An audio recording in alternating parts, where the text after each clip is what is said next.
Well, it sure has been an extraordinary week of news. And for his analysis, I want to bring in the voice of the people here on Credlin, 2GB radio host Luke Grant.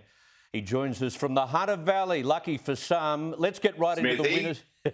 Let's get right into the winners and losers from this week's top 5 stories, mate. I want to start at 5. The week started off with transport chaos in Sydney. On Monday at 2 a.m, the city's rail network was shut down completely.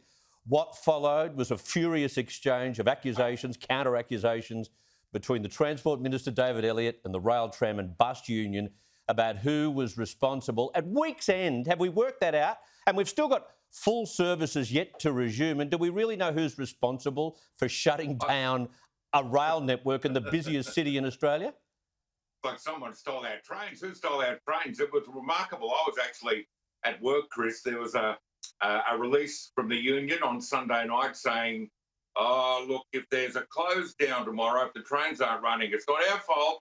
You know, we're going to have people there. They're going to be ready to go to work and do their thing. And I got a listener in Newcastle actually rang the show, Chris, and said, I've just got to Broadmeadow Station. I work in Sydney. And there's a sign up due to industrial action, no trains today and no buses today.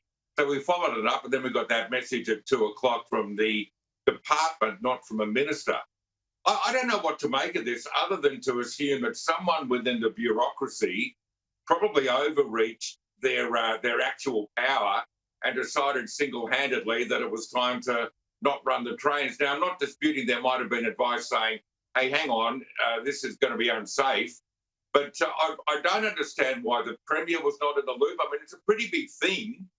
The biggest city in the country, no trains today. Premier's got a right to say, what? Why is that? So it's absolutely bizarre, Chris. Yeah, if I think anyone ever said to you, you can shut the trains down, no one will know. Well, you wouldn't believe it. I think you've read this right, mate. But here we are Friday, and they're still not at full capacity. Something has to give. Yeah, something does have to give. But what do you do, Chris? You've got to rely on the Premier or the Transport Minister or the union to get together in good faith and say, righto, game on, sister. I mean, there's a few moving parts here. Yeah. It's appalling. Okay. Didn't happen.